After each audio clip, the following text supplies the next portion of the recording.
Buenas tardes, soy José Antonio Gallardo, socio director de HBO Consulting, colaborador del Foro de Recursos Humanos, en este espacio virtual que desde Andalucía estamos realizando gracias al canal abierto que el Foro de Recursos Humanos que dirige Francisco García Cabello pone a nuestra disposición.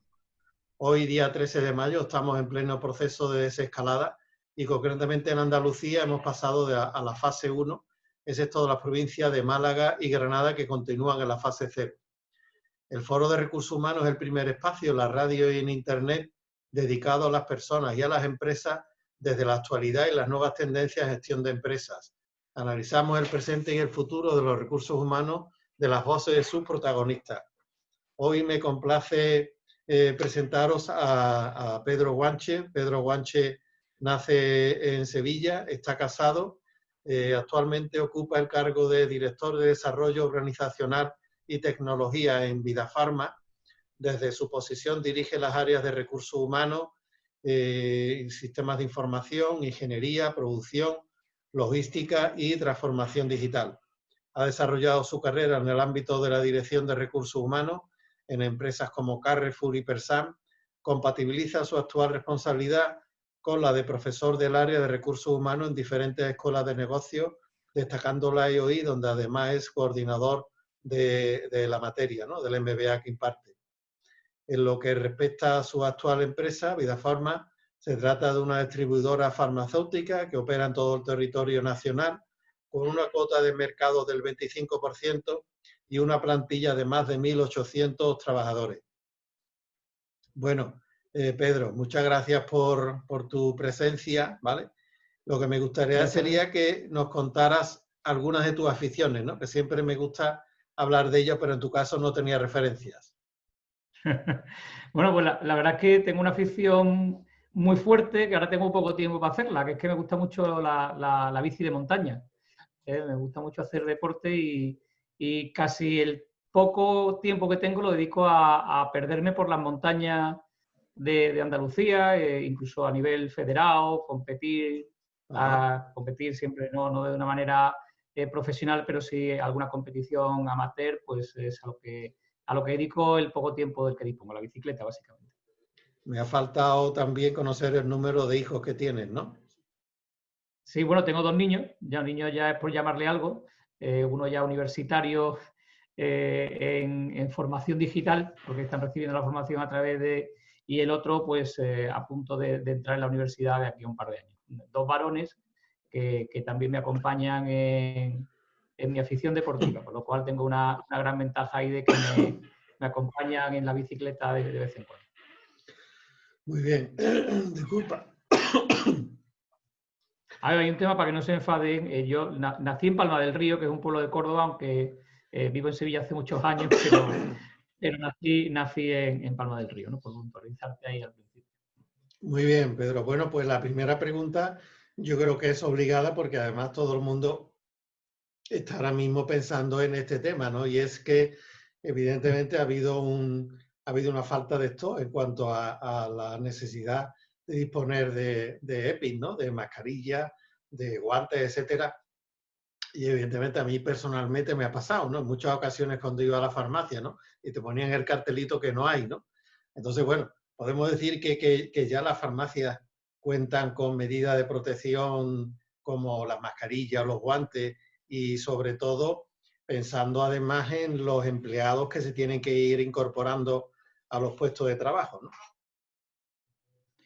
Bueno, pues sí, mira, ahí te cuento porque la verdad es que ha sido, bueno, yo creo que no ha pasado a todos, pero es que nosotros estábamos en el ojo del huracán. Daos cuenta que estamos en la distribución, el 25% de las farmacias del movimiento de medicamentos a nivel nacional es nuestro, la cuota de mercado que tenemos y, bueno, con 29 centros a lo largo del territorio nacional. Y hay una cosa que quizás un poco la situación de las mascarillas no nos ha dejado ver, que para nosotros es mucho más importante, que es que nosotros hemos garantizado el suministro de medicamentos, ¿vale? A la farmacia y de la farmacia a la población. En esta situación de crisis que hemos vivido, no ha faltado un medicamento ni un tratamiento a una persona. Y a mí me gustaría ponerlo en valor, ¿vale? Porque al lado de esto que estoy comentando, lo de las mascarillas toma categoría de anécdota, ¿vale? Pero me voy al mundo de las mascarillas, ¿vale? El mundo de las mascarillas, bueno, ha sido, y lo he vivido en primera persona, tremendamente complejo. Da para una entrevista en sí misma. ¿Por qué? Pues porque se han vivido situaciones muy delicadas. Daos cuenta que las mascarillas en un primer momento estuvieron intervenidas. El gobierno aglutinó la compra de material. Claro, nosotros al final no podíamos comprar el material, nuestro material lo tuvimos que poner a disposición del gobierno, ¿no? Pero claro, esto al final se vio que era insuficiente y entonces todas las empresas pues salimos a comprar material a los proveedores locales y que conocíamos y de confianza. ¿Qué ocurrió? Que fuimos intervenidos, es decir, la mascarilla de esos proveedores nos la intervinieron, ¿no? el gobierno, con lo cual ni si a esos proveedores locales, y entiendo que con las razones obvias de alarma sanitaria, su producción la derivaron hacia otros sectores. Con lo cual, ¿qué ocurrió? Pues que ¿dónde teníamos que irnos? Pues a China, ¿vale? A un mercado absolutamente desconocido para nosotros, ¿vale? Nosotros siempre trabajamos con proveedores locales, grandes laboratorios, y nosotros irnos a un mercado donde lo que estaba lleno era de comisionistas e intermediarios, con una inestabilidad en precios, inestabilidad en las fechas de entrega, etcétera, etcétera, que ha hecho muy difícil esta gestión. Ahora bien, dicho esto, también hemos ido aprendiendo. Y esto ha significado que nosotros podemos decir que de un par de semanas a esta parte, y esto es una buena noticia, estamos notando una mayor garantía de suministro de productos desde China.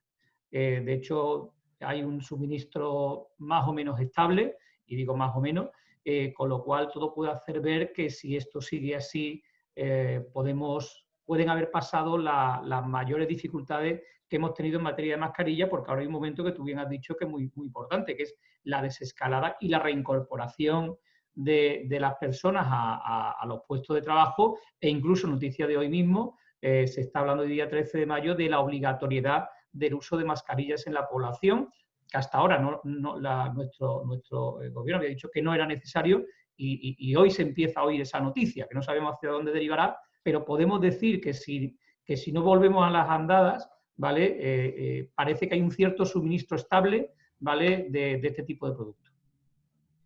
Muy bien, muchas gracias, sobre todo por resumir la respuesta en un tema tan sumamente complejo y con tantas aristas, ¿no? Te iba a preguntar precisamente por esa primera decisión del gobierno de centralizar las compras, lo que parecía evidentemente que tenía bastante sentido, ¿no? Porque evidentemente poder aglutinar y por economías de escala, ¿no? Pero bueno, al final lo que se vio es que el Ministerio de Sanidad no tenía músculo para poder hacer esa gestión precisamente porque estaba descentralizado, ¿no? Entonces, bueno, todos esos vaivenes también me imagino que os habrían afectado, y un tema para mí muy importante, y es el tema de establecer un precio máximo, ¿no? Con el estrangulamiento financiero que suponía para el que tenía la farmacia de vender por debajo del precio de compra, ¿no? Entonces, no sé, ¿eso cómo lo habéis, cómo se ha podido gestionar eso?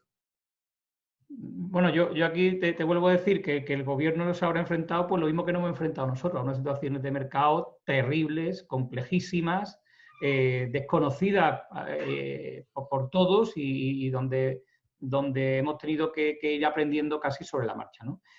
Hay un tema muy importante que es lo que tú dices de la intervención de los precios, de la fijación de precios máximos en el tema de mascarillas. Nosotros no estamos como empresa no estamos en contra de esta medida como tal. Hombre, lo que sí sería bueno es que el gobierno estuviera atento a posibles revisiones de precios en función de las fluctuaciones del mercado. Hombre, sería una lástima que con todo este esfuerzo que acabo de indicar en mi respuesta anterior, de poder establecer canales de suministro estables, ¿vale? Con la dificultad que eso tiene, una regulación de precios, ¿vale? Haga que estos productos no acaben en España y vayan yendo a otros terceros países. Sería realmente una lástima, porque ha habido un esfuerzo brutal por parte de muchos de nosotros de establecer canales de suministro estables, en este caso con Asia. Por eso ahí nosotros al gobierno un poco lo que le hemos pedido y le pedimos es que pueda estar atento a unas posibles revisiones de precios en función de que vea que esto pueda estar afectando a la entrada de este tipo de productos. Muy bien. La prevención de riesgos laborales, tú que eres un veterano en los recursos humanos, pues en algunas ocasiones se ha considerado como una María, ¿no? Salvo en sectores muy estratégicos como puede ser el sector químico o el sector industrial, ¿no? Ahora, en cambio, se convierte en un elemento fundamental e indispensable donde ya no solo hablamos de prevención de riesgos laborales, sino que hablamos de seguridad y salud, ¿no? En un ámbito mucho más amplio, ¿no? ¿Cómo se está produciendo esta incorporación al mercado laboral y sobre todo a qué se le está prestando especial atención desde el punto de vista de la seguridad y salud de los trabajadores, ¿no? Bajo tu punto de vista. Mira, aquí José Antonio, hay dos áreas para mí importantes. Una es recursos humanos en sí mismo, es decir, el foro, digo también por el foro en el que estamos, es decir, los recursos humanos han tomado gran protagonismo en esta situación de crisis. Nos ha afectado por muchos lados, no únicamente por el lado de prevención de riesgos laborales, pero sí es cierto, y ya abundo ahí, que en prevención de riesgos laborales ha sido uno de los principales protagonistas, ¿vale? En este sentido, de hecho, yo te puedo decir que creo, y por lo que he hablado con otros compañeros, que se ha puesto al frente en muchas empresas de la dirección de esta situación de crisis, ¿no? Con lo cual, creo que ha dejado de repente, como tantas cosas, ¿no? Como otras tantas de las que luego hablaremos, ha dejado de ser esa María a la que tú le llamabas dentro del ámbito de los recursos humanos o dentro del ámbito de la gestión de la empresa y ha formado parte durante esta crisis y va a seguir formando parte de la primera línea, ¿vale? En este sentido, todos con los que yo he intentado hablar y he hablado con muchas empresas en este periodo, han primado por delante de todo, o entre sus 2-3 principales objetivos, era el cuidado de la salud de sus trabajadores.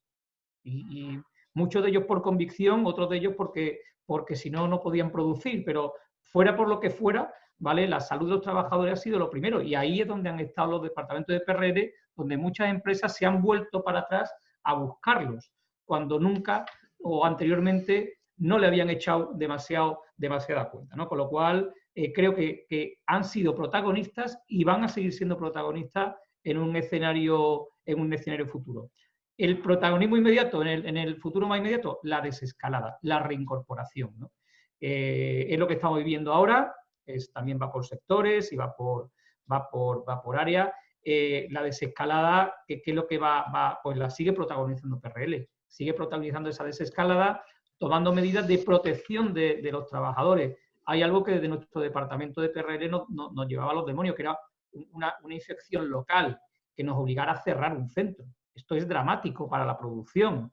En muchos casos nuestros dejaríamos muy en riesgo el abastecimiento de productos tan delicados como los productos farmacéuticos, ¿no? Con lo cual hemos hecho un hincapié máximo en ese área y estamos haciendo cosas de todo tipo. Yo creo que además todo lo que hagamos es poco, ¿no?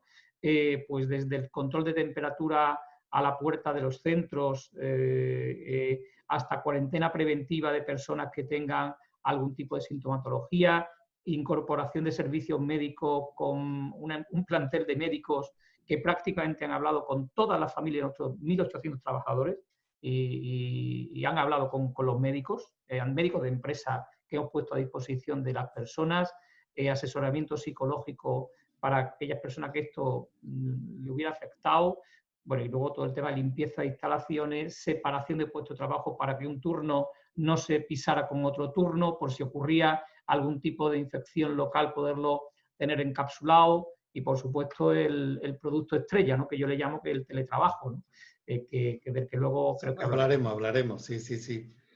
Oye, pues me encanta la respuesta porque además has tocado un tema que no todas las empresas entran, ¿no? Y un poco más en el tema de evaluación de riesgos psicosociales y sobre todo pensando un poquito más en el estado de ánimo de la persona, ¿no? Creo que la parte aquí, desde el punto de vista de estrés laboral que toda esta situación provoca, oye, pues tiene un especial ahora mismo relieve, ¿no? Con lo cual, evidentemente, no tengo por más que daros la enhorabuena, ¿no? Y ahora despedimos desde aquí el Foro de Recursos Humanos y damos espacio al HR24, en el cual podemos seguir esta interesante entrevista de la mano de Pedro Guanche.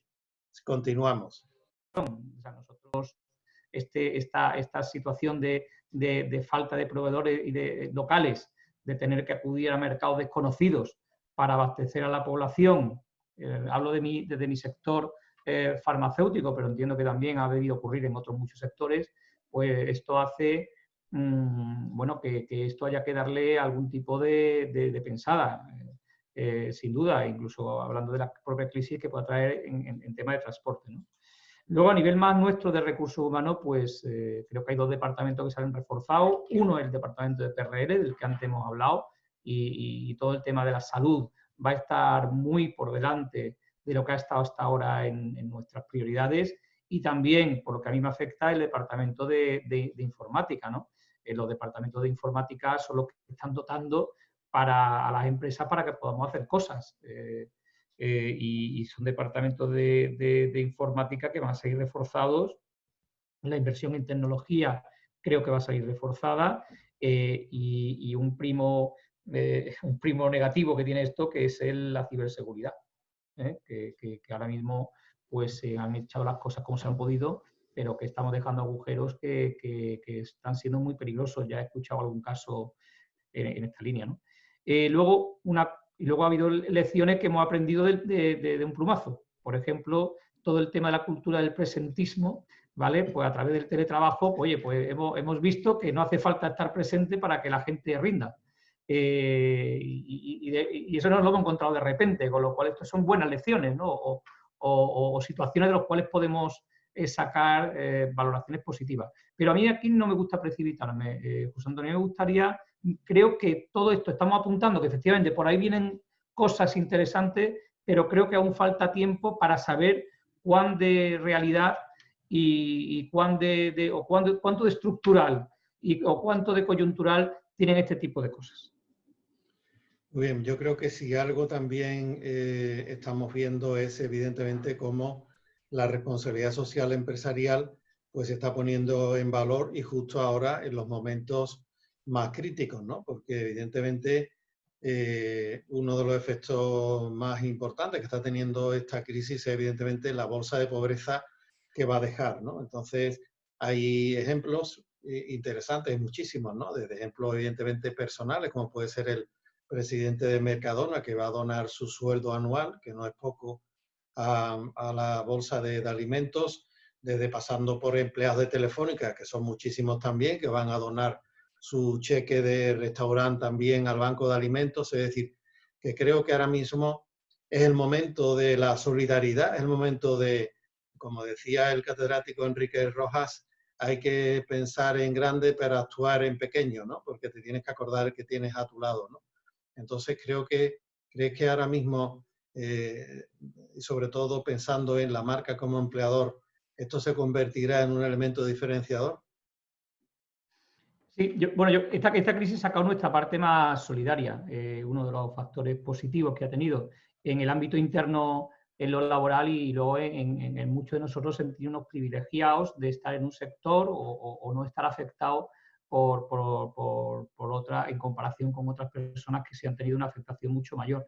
En materia de responsabilidad social, creo que las empresas ahora mismo no están tomando medidas como muy inmediatas, ¿no? Sin la suficiente pozo para formar parte de algo un poquito más estable, ¿no? Creo que esto va a llegar, por ahí van a ir los tiros, creo que de esta crisis va a haber un refuerzo en ese área. Ahora creo que las decisiones que se están tomando son muy del corto, que como no podía ser de otra manera, pero sí se vislumbra que a medio plazo, cuando se tome, como decía antes, cierta perspectiva, vamos a ver que ese área va a salir claramente reforzada y ya no con medidas puntuales como las que tú has indicado, sino con medidas ya más de base. Sin duda va a ser un área que también va a salir reforzada de esta crisis. Se habla de que esta crisis va a producir cambios culturales en las empresas, incluso cuestionando algunos de sus valores corporativos, como puede ser evidentemente pues lo que tiene que ver con responsabilidad social corporativa. ¿Está de acuerdo en el impacto en los valores corporativos que esta crisis puede traer a las empresas? Yo tenía un profesor que decía que crisis es plural, o sea, decía de broma, ¿no? Es decir, esto no es una crisis, esto es una crisis. ¿Qué significa crisis? Que hemos tenido una crisis sanitaria, que es la que estamos viviendo, pero vamos a tener una crisis económica, va a venir una crisis social. Es decir, estamos en los inicios de la primera crisis, ¿no? Con lo cual va a haber situaciones que va a producir muchos cambios culturales. Pero, repito, no de la crisis sanitaria, que ya estamos viviendo y que va a producir en sí mismo cambio, sino de las crisis que vienen. Se nos avecinan unos momentos para el área de la empresa y para el área de recursos humanos en concreto, que va a provocar cambios, ¿no? Que va a provocar cambios.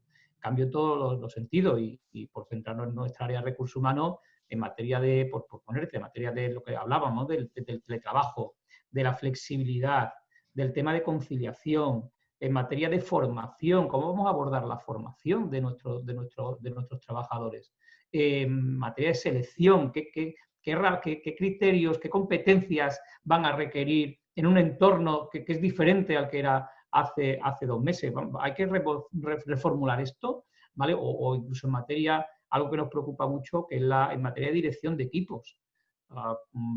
Es que aquí las relaciones informales que se producían en los entornos laborales, si nosotros vamos a un entorno más telemático, esto cambia y cambia la gestión de equipos y cambia el perfil de los managers. O sea, estamos viendo que se avecina un entorno que puede traer muchos cambios. Pero repito, yo aquí sigo siendo muy prudente, como he dicho antes, José Antonio. Hay que tomar un poquito de tiempo a ver cómo va a ser de todo esto, qué es lo que va a quedar y en qué grado, ¿no? El otro día era curioso porque se reflejaba en una encuesta como uno de los motivos por el cual la PYME está priorizando la digitalización es por motivo del COVID-19, ¿no? Entonces, bueno, ha tenido que llegar una pandemia para que de pronto la digitalización pase de estar en la cola de las tareas pendientes a subir algún peldaño, ¿no? Entonces, no sé qué reflexión tienes acerca de este cambio estratégico que de pronto alguna PYME ha tenido, ¿no? Yo le decía, reflexionando el otro día con un compañero a este respecto, digo, mira, la digitalización para la PYME ha sido como el teletrabajo para la mediana y gran empresa. Es decir, estaba ahí, pero nadie le metía mano, ¿no? Y ha llegado esto para de una manera abrupta, quizás, ponerlo en funcionamiento. Bueno, pues esto le ha ocurrido, igual que no ha ocurrido a la mediana y gran empresa con el teletrabajo, pues le ha ocurrido a la PYME con la digitalización, donde han tenido que de repente, repito, de una manera a veces poco ordenada, a veces muy tal, ponerse en funcionamiento en un mundo que sabían que estaban ahí, pero que creían que no era para ellos, ¿no? Y esto creo que muchos están descubriendo una nueva vía de acceso a su cliente.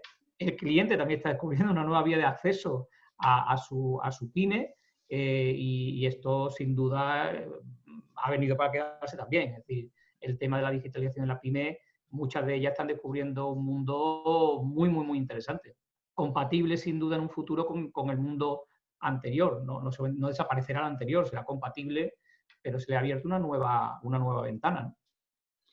Has dejado un poco en el eslogan, me gustaría abundar un poquito sobre este tema y saber cómo se están adaptando los equipos a las nuevas formas de trabajar, cómo es el teletrabajo. Como bien has dicho, hemos pasado de la noche a la mañana de un plumazo prácticamente a decirle al señor, toma, llévate el PC, vete a tu casa y no vengas por aquí hasta que te digamos, ¿no? El otro día, hablando con Jesús Torres, que está en Rentokil, es una empresa multinacional británica. Yo también he trabajado en Guinness como empresa multinacional y claro, ellos no hacen nada sin que exista un protocolo, ¿no? Eso aquí la verdad es que nosotros es nuestro punto débil, ¿no? Nosotros somos muy buenos improvisando, pero no somos excesivamente buenos haciendo protocolos, ¿no? Entonces, ¿cómo ves que se están adaptando los equipos a esta forma de trabajar? Y sobre todo, lo más importante son los managers, ¿no? Y si ves problemas de liderazgo en cuanto a la gestión de equipos de trabajo en remoto. Nosotros nunca, es decir, claro, las habilidades digitales no formaban parte de muchas veces de procesos de selección en muchos puestos de trabajo, ¿no? Y sin embargo ahora son necesarias para todos los puestos de trabajo. Con lo cual ahí pues hemos tenido que formar de manera muy rápida y muy masiva a muchas personas en el uso de nuevos entornos, de cómo relacionarse con su gente, de ordenar ese estilo de dirección. oye, obligar a reuniones semanales, obligar a hablar con tu equipo al menos una vez por semana, no sé, es decir, establecer una serie de protocolos de redacción, ¿vale? Luego ya cada uno lo hará a su manera, ¿no? Pero inicialmente, para poder sostener ese estilo de dirección, tuvimos que crear protocolos de actuación semanal, ¿vale? Para que esos managers pudieran seguir con el pulso y la empresa no perdiera el pulso que tenía previa a la situación de COVID. Pero como tú bien dices, por contarte una anécdota, aquí hemos vivido de todo, es decir, claro, nosotros, repito, éramos un sector esencial desde el minuto 1, con lo cual nosotros tuvimos que seguir trabajando en todo momento, no pudimos dejar de trabajar en ningún momento, pero claro, había departamentos, por ejemplo el call center, donde sí podían teletrabajar, ¿no? Pero claro, no teníamos ordenadores portátiles disponibles para 300 personas, ¿no? De la noche a la mañana. Y como tú bien dices, yo creo que somos uno de nuestros valores, la creatividad como país y como profesional, y a alguien se le ocurrió, oye, y si arrancan te iba a arrancar en el término coloquial, ¿no? Y si arrancan los PCs que tienen y se lo llevan a casa y lo enchufan, al final ahí tienen los antivirus de la empresa, el programa de la empresa, la gestión de clientes y pueden atender a los clientes, el sistema de gestión, bueno, digo como anécdota, ¿no? Y funcionaron, ¿no? Al final cogieron los PCs eran pequeñitos, ¿no? Cogieron sus PCs que tenían físicos, se lo llevaron a casa y funcionaron, ¿no? Como una medida de cómo hemos tenido que ir adaptándonos y aprendiendo a una situación como esta, a nivel, en este caso material, como acabo de contar en la anécdota, o a nivel de dirección, ¿vale? Como he contado al principio. Algunas empresas, como bien sabes, sobre todo sector restauración, pues han tenido que acometer un ERTE para sus plantillas, ¿no? O bien para parte de ellas, ¿no? Pero entonces aquí tenemos como dos tipos de trabajadores, ¿no? Tenemos trabajadores que siguen en el front line, siguen trabajando, siguen un poco a pie de calle, porque además están sirviendo pedidos a los clientes. Tenemos otros trabajadores que están teletrabajando y tenemos otros trabajadores que están en sus casas porque han salido con el ERTE, ¿no? Con lo cual, evidentemente, pues cada tipología de trabajadores pues tiene su idiosincrasia y hay que adaptarse, ¿no? Entonces, bueno, ¿cómo mantener esta motivación y este compromiso, sobre todo compromisos con los que no están, que pueden pensar que no van a volver? Y según las estadísticas que tenemos, pues bueno, pues hay un porcentaje importante, yo no me atrevo a decir porcentaje, pero bueno, muy importante que están en el ERTE, que después del ERTE se van a tener que convertir en el ERE, con lo cual entiendo que el dilema que tiene el profesional de recursos humanos es importante, ¿no? Cara a estos tres colectivos, ¿no? Bueno, ahí yo tengo la fortuna de no haber tenido nuestra empresa al revés, hemos tenido incremento de trabajo como era obvio, ¿vale? Por la demanda de medicamentos y no hemos tenido que abordar ningún ERTE. Pero sí es cierto que va a ser una situación que vamos a tener que gestionar los profesionales de recursos humanos en los próximos tiempos. Lo que se avecina es duro. Hace 10 años ya vivimos una una derivada, ¿no? En este caso de una crisis financiera. Ahora vendrá una derivada de una crisis sanitaria y parece que incluso más honda que la anterior, por lo que se dice, ¿no? Hombre, yo creo que a la gente que sigue con su puesto de trabajo, bastante motivación es el seguir trabajando en un entorno donde hay mucha gente alrededor suya que está en desempleo.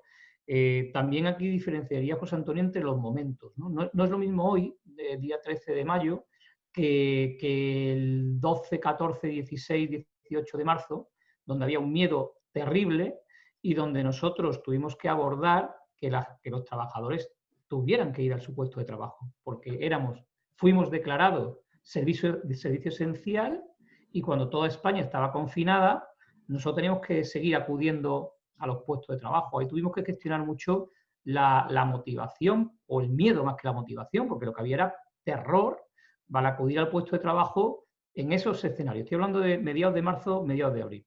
Ahora la situación entiendo que es un poco más normal. La gente pues ya ve que esto está algo más controlado y ya ha perdido ese miedo, ya hay más información, ¿vale? Y hemos podido mejorar esa situación, pero en nuestro caso fue muy compleja al principio y en ese sentido indicar que los trabajadores se portaron de una manera espectacular. Y por la parte que me comentas, yo creo que un elemento que va a salir muy reforzado también de todo esto, que ha servido mucho, ha sido la comunicación. Nosotros ahí, en ese sentido, para la tranquilidad, para la gestión del miedo, para la ayuda psicológica que necesitaban nuestros empleados, para motivarlos o al menos no desmotivarlos, la comunicación ha tenido un papel muy importante. Bien, ahí leyendo el otro día un artículo de un profesional de recursos humanos que escribe en varias revistas, venía comentando el proceso de desescalada, ¿no? Sobre todo el proceso de incorporación de personas a la empresa, ¿no? Y él era de la opinión de que precisamente con el objetivo de proteger al colectivo más senior, pues este debería de ser el último colectivo en incorporarse a la empresa, ¿no? Dando prioridad al personal junior, ¿no? Entonces, claro, esto al final te lleva a la reflexión de si no estás discriminando por edad, esas personas al final se pueden sentir como que no son imprescindibles, salvando obviamente que la empresa tenga bien establecido un protocolo y el teletrabajo, entonces ya menos, ¿no? Pero en algunas empresas del sector industrial, por ejemplo, la verdad es que es un tema que te da que pensar porque esto no se ha terminado. Esto evidentemente y de esto sabes tú mejor que yo, hasta que no tengamos una vacuna, esto va a seguir, ¿vale? Entonces, claro, yo pensaba, digo, bueno, esa persona que tiene 50, 60 años, de pronto ahora se va a convertir como que te quiero proteger, pero vas a ser el último en incorporarte porque no quiero contagiarte, no sé. Es una reflexión un poco ética, moral, pero oye, que es un tema bastante profundo, ¿no? No sé cuál es tu reflexión. Mira, ahí nosotros sí hicimos una cosa al hilo de esto al principio, ¿vale? Repito, nosotros tenemos que trabajar desde el minuto 1, nosotros no hemos dejado de trabajar ni un solo día, porque repito, tenemos que llevar el medicamento a la farmacia y a la población. Pero nosotros ahí, desde el primer día, trabajamos con la cuarentena, le llamamos cuarentena preventiva. Nosotros, cualquier persona, pero no solamente por el tema de edad, por tema de que conviviera con alguien de edad, o que conviviera con una persona con una patología, un crío que tuviera, una persona que su hijo tuviera una patología respiratoria. Esas personas no venían a trabajar, estaban, lo que le llamamos del primer momento, en cuarentena preventiva. Intentamos proteger mucho a todos los colectivos declarados, y aquí fuimos muy precisos, sensibles por el Ministerio. Oiga, ¿por qué uno sí o no? Ministerio, lo que el Ministerio dice que son sensibles. ¿Vale? Estamos hablando de los primeros momentos de desconocimiento, ¿no? Con lo cual no solamente estaba el perfil de la gente de edad, había gente joven enferma o padres que tenían un niño que tenía una enfermedad respiratoria. Todo canalizado a través del servicio médico. Aquí el criterio médico profesional, aquí nosotros no podíamos jugar a médicos ni a jueces.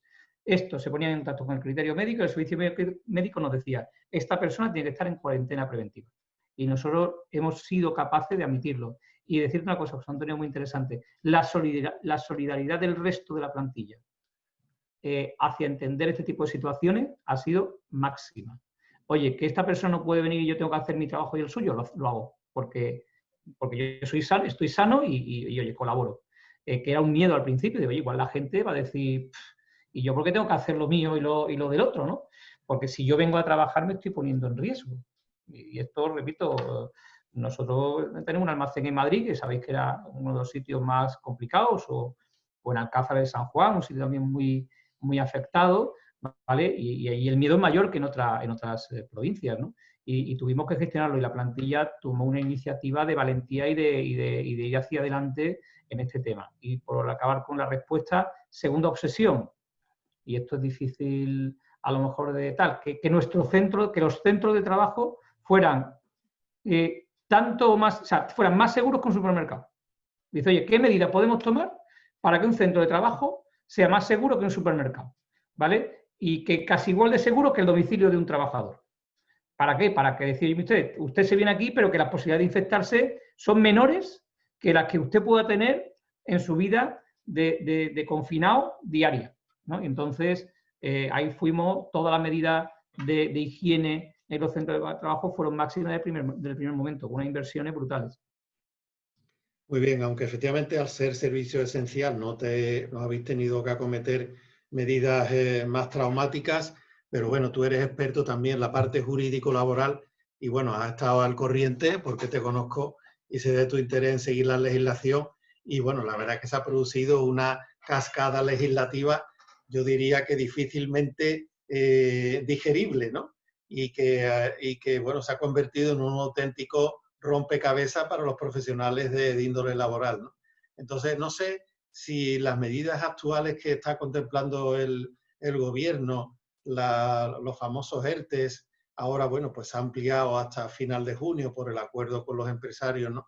Pero no sé si las medidas que se están tomando son suficientes o bajo tu punto de vista habría que tomar otra serie de medidas. Mira, bueno, lo de la caída en cascada de medidas es brutal, ¿no? Es decir, nosotros hemos estado, los de recursos humanos muy ocupados, pero nuestros compañeros de los despachos de abogados también han estado bastante ocupados interpretando la cantidad de medidas que han ido entrando, ¿no? En nuestro sector, decenas. Aquí hay un punto importante, se lo he escuchado a un compañero recientemente de recursos humanos que decía, mira, nosotros ante la duda de las medidas que llegaban, que eran muy interpretables, y teníamos dudas de cómo hacerlo, tomamos una decisión, que es, si tenemos dudas, lo primero, la salud del trabajador. Oye, esta medida puede ser por aquí, puede incumplir temas de protección de datos, vale, muy bien, seguro, ¿vale? Pues si tenemos que decantarnos por algo, nos decantamos hacia la salud del trabajador. Y cuando nos equivocamos, pero como nos podemos equivocar hacia cualquier sitio, nos queremos equivocar siempre hacia el mismo. Y luego, en materia de las medidas que se están tomando, a ver, bueno, el gobierno ha tenido que tomar medidas de prisa y corriendo. Bueno, la de los ERTES es quizás la medida estrella, la no derogación de una no medida, ¿no? Que es la no derogación de la reforma laboral. Esto es una no medida, ¿vale? Pero en sí mismo es muy importante, ¿no? En ese sentido. Y luego el tema de los ERTES y de la prórroga recientemente firmada de los ERTES hasta junio, yo creo que era absolutamente necesario. Ahora, a toda luz insuficiente. Esto no deja de ser una pequeña patadita para adelante, pero aquí hay que tomar medidas de más calado, que de momento no hemos visto y estamos esperando medidas de protección, medidas de reactivación, que no estamos viendo. Hemos visto medidas de muy corto plazo, que evidentemente yo entiendo que necesarias, pero que estamos todos esperando a que se tomen medidas de más medio-largo plazo, porque la que se avecina es muy, muy, muy grande, ¿no? Y hay que tener las medidas muy pensadas, con lo cual estamos, yo diría, José Antonio, estamos a la expectativa. De acuerdo con las medidas que se han tomado, con lo que han firmado los agentes sociales y el gobierno recientemente de la prórroga hasta finales de junio, en materia de ERTES, los despidos es un poquito más discutible, ¿vale? Pero sobre todo que sí estamos esperando son medidas de calado y de futuro. Muy bien, Pedro. Bueno, pues ya para finalizar, me gustaría saber desde tu punto de vista, sé que tú eres un hombre que no solo estás en el corto plazo, sino también te gusta pues un poco mirar al futuro, tienes una visión a largo plazo, y eso es algo que es de valorar. Pues, ¿cuáles crees tú que deben ser las prioridades de la función de recursos humanos, no en el corto plazo, que tiene que actuar un poco como bombero, en vuestro caso es diferente porque no estáis en esta situación tan crítica, gracias a Dios, pero bueno, en el medio y largo plazo, ¿cuáles deberían de ser estas prioridades que desde recursos humanos crees tú que deberían de tener? Bueno, a corto plazo te digo que ahí simplemente tenemos una cosa clara, que el desescalado. O sea, estamos en plena fase de desescalado, va por sectores, va por comunidades autónomas y ahí donde estamos, ¿no? En materia de recursos humanos, yo creo que tenemos muchos temas, yo creo que un momento apasionante, difícil, pero apasionante para nuestra función, ¿no? Es decir, toda la gestión del teletrabajo, eso hay que organizarlo. O sea, esto no está organizado. Hay gente que le llama el mucho trabajo, o no es lo mismo el teletrabajo en confinamiento, donde tú le dabas a un botón y el tío aparecía, que el teletrabajo cuando estén las terrazas abiertas, la gente en la piscina y los gimnasios abiertos, ¿no? Esto hay que organizarlo, ¿no? Para poco o para mucho, pero hay que organizarlo. La flexibilidad. Esto de la flexibilidad que hemos tenido en este tiempo, esto que pasa, junto con la conciliación. Intento unir ambas partes. Oye, y aquí el gobierno, y hilo con la respuesta anterior, va a haber medidas que apoyen este tema que ya está encima de la mesa en las empresas. Oye, y ir un poquito más para acá, ¿y la representación legal de los trabajadores, qué papel va a jugar en todo esto? Pues estas son preguntas que nos van a venir en los próximos meses para nosotros, ¿no? Esto por un lado. Por otro lado, el tema de la reorganización de equipo. Hay que organizarse de otra manera. Y algo que me preocupa mucho es nuestro contacto con clientes, que nos pasará a muchos sectores. Es decir, no solamente nos está pasando internamente, nuestros equipos comerciales, ¿cómo va a ser la relación con los clientes? ¿Va a cambiar? ¿Y esto qué efectos va a tener? Esto es algo en lo que estamos trabajando mucho. Un tema de herramienta de dirección y de motivación de nuestro entorno. Creo que hay que utilizar herramientas diferentes a las que hemos tenido hasta ahora. Hemos hablado de herramientas psicológicas, de gestión del miedo, de gestión de la salud, de toda esa área. Y por último, el desarrollar los departamentos de PRL. Yo creo que también se han visto en primera línea de batalla, pero hay que darle estabilidad en esta primera línea de batalla. Y esto va a requerir cierto desarrollo, ¿por qué no?, una dotación presupuestaria mejor que la que hemos tenido hasta ahora en este área dentro de los presupuestos de las organizaciones. Y yo creo que estas son las grandes áreas donde tenemos que desarrollar nuestra función pues el próximo año, ¿no? Quizás, ¿no? Muy bien, Pedro. Bueno, pues darte las gracias desde este espacio de HR 24 horas dentro del Foro de Recursos Humanos. Gracias de nuevo a Fran Cabello por la posibilidad que nos da desde Andalucía a Sevilla concretamente de entrevistar a responsables de área de recursos humanos y en este caso de la talla del amigo Pedro Guanche y de nuevo, bueno, pues darle las gracias por su amabilidad, ¿vale?